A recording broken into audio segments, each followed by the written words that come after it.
Search करें अवामी news. मुल्क भर की ताज़ा तरीन खबरों से बाखबर रहने के लिए सब्सक्राइब करें हमारे चैनल को और बेल आइकन ज़रूर दबाएं।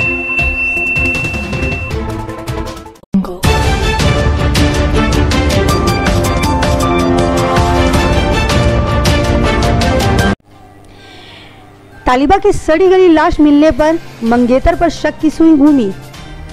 लापता तालिबा का सड़ा व मसखशुदा लाश बरामद होने से इलाके में सनसनी फैल गई। मरने वाली के घर वालों ने यह इल्जाम लगाया है कि शादी से इनकार करने पर इसके मंगेतर ने इसका कत्ल किया होगा।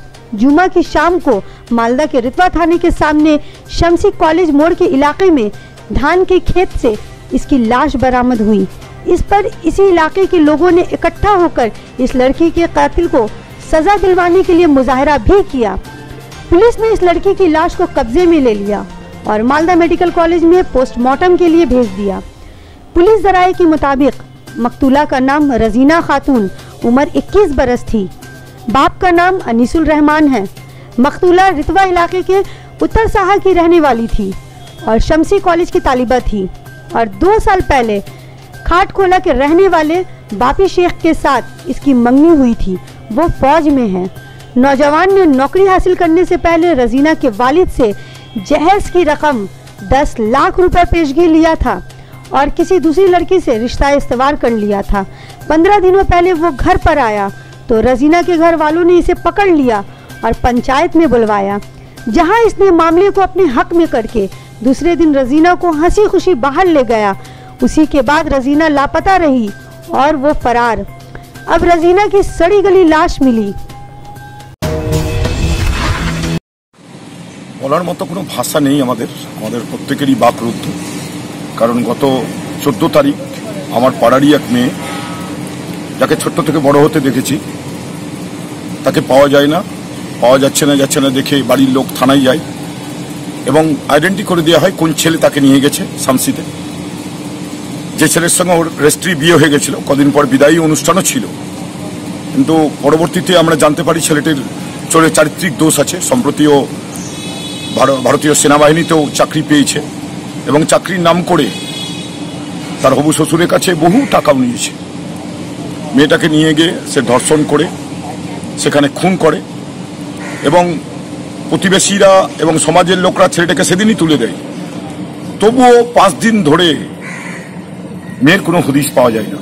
হঠাৎ করে গতকাল সন্ধ্যেবেলা খবর পাওয়া যায় যে মেয়েটি শামসি কলেজ রোডের পাশে একটা রেস্টুরেন্ট আছে, এই রেস্তোরাঁর পিছনে ধানের খেতে তাকে পাওয়া যায়। মানে পুরো 5 দিন ধরে একটা বডি ওখানে পড়েছিল। এই অবস্থায় আমাদের ঘরে মেয়েকে আমরা পাই। কিভাবে মারা হয়েছে তাকে আমরা কেউ বুঝতে পারিনি, কেন তড়িঘড়ি মর্গে পাঠিয়ে দেওয়া হয়েছে। অনেকে দেখতে পেয়েছে, অনেকে দেখতে পাইনি। মানে কি মনে হচ্ছে বডি দেখে, কি মনে হচ্ছে? বডি তো শুনলাম যে চুল টুল কিছুই নেই, বুক থেকে অবধি মানে পুরোপুরি মনে হচ্ছে যেন অ্যাসিডে পুড়িয়ে দিয়েছে বা মেরে দিয়েছে, মেরে কুপিয়ে করেছে। মর্মান্তিক ঘটনা, দৃষ্টান্তমূলক শাস্তি হওয়া প্রয়োজন। এবং আমি মনে করি যে এই ছেলেটির পিছনে ওর পারিবারিক পরিবারেরও একটা মদত আছে, মানে ছেলেটি বহু মেয়ের লাইফ নষ্ট করেছে। আমি এও শুনলাম যে কয়েকজনের মুখে যে কদিন আগে নাকি মেয়েলি ঘটনাতেই সামাজিক বিচারে ও প্রচুর টাকা জরিমানাও দিয়েছে। কি চাইছেন আপনারা? দৃষ্টান্তমূলক শাস্তি হোক। ছেলেটা কি ধরা পড়েছে? ধরা পড়েছে। ছেলেটা তো অনেকদিন আগেই সমাজ তুলে দিয়েছে। আমরা বারবার পুলিশকে বলেছি যে ওই ছেলেই করেছে। পরিশেষে আমাদের সমাজের কথা, পরিবারের কথা আমরা যে অভিযোগ করেছিলাম, বারবার বলেছিলাম, সেটা প্রমাণিত হলো। আপনার নাম? আমার নাম সৌমিত্র রায়। কি হয়েছিল দাদা, ঘটনাটা বলেন তো একটু। ঘটনা 14 তারিখে জোরে। হ্যাঁ, 14 তারিখে চুমকি বলে ওর বান্ধবী আমার বোনের নিয়ে যায় ওকে কলেজের নাম করে নিয়ে গিয়ে। এবার ও বলছে যে আমি শামসিতে ওকে নামিয়ে দিয়েছি, আমি চলে গেছি কলেজে। এবার কলেজে যাওয়ার পরে ও যখন ওকে আমরা খুঁজাখুঁজি করি টাইমের অভাব হওয়া পর্যন্ত, তারপরে ওর মোবাইল সুইচ অফ পাই। ওকে যখন জিজ্ঞেস করি ও বলছে ওর হাজব্যান্ডের কাছে আছে। ও আমাকে বলেছে যে আমি ওর নিজের হাজব্যান্ডের কাছে যাচ্ছি। তারপরে ও যখন ওরকে আবার জিজ্ঞেস করি, ওর হাজব্যান্ডকে ফোন করে ও বলছে না আমি জানি না, দেখিনি। এরকম নানা যৌতুক দিয়ে থাকে যে আমি শামসি গেছিলাম, চাঁচল গেছিলাম, টিকিট কেটেছিলাম, বহু যৌতুক দিতে থাকে। কিন্তু তারপরেও কোনো রেসপন্স পাই না। তারপরে আমরা ওখানে গ্রামবাসীদের গিয়ে বলি, গ্রামবাসীরা ওদেরকে ওর হাত ধরে ওকে তুলে নিয়ে এসে থানায় জমা করে এবং আমাদের রতুয়া জিপি তারপরে ওকে কোর্ট সারেন্ডার করার পরে 10 দিনের রিমান্ড নিয়েছেন নাকি। রিমান্ড নেওয়ার পরেও ওনারা আর মুখ খোলাতে পারছেন না। বলছি বডিটা কবে আপনার বোন গেছিল আর কবে বডি পেলেন? 14 তারিখে বডিটা গেছিল, তারপরে আমরা কালকে পেলাম মোটামুটি 21 তারিখে আমরা বডিটা সন্ধ্যা, কালকে 18 তারিখ ছিল। 18 তারিখে সন্ধ্যা 6টার সময় আমরা পেলাম। কোথায় পেলেন? শামসি কান্ডারনে, যেটা কলেজ যাওয়ার রাস্তার একটা গ্রিন ভিউ বলে রেস্টুরেন্ট আছে, যেটা বাড় বলা হয় আর কি। বাড়ের ঠিক নিচে মাঠের জমি, ধানের জমির মাঠে বডি ফেলা ছিল। কি অবস্থায় আছে? একদম পচা অবস্থায় দাদা, পুরো অ্যাসিডিক ফেলা হয়েছে ওর উপরে, নির্যাতন করা হয়েছে, ভালো করে মেরে ধর্ষণ করা হয়েছিল না, ওনাকে গোলা টিপে তারপর মুখে কাগজ করে মারা হয়েছে। ছেলেটার নাম কি? ছেলেটার নাম হচ্ছে শেখ বাপি। এর সাথে কবে বিয়ে হয়েছিল বা কেমন? সঙ্গে বিয়ে হয়েছিল 2 বছর হলো বিয়ে হওয়া।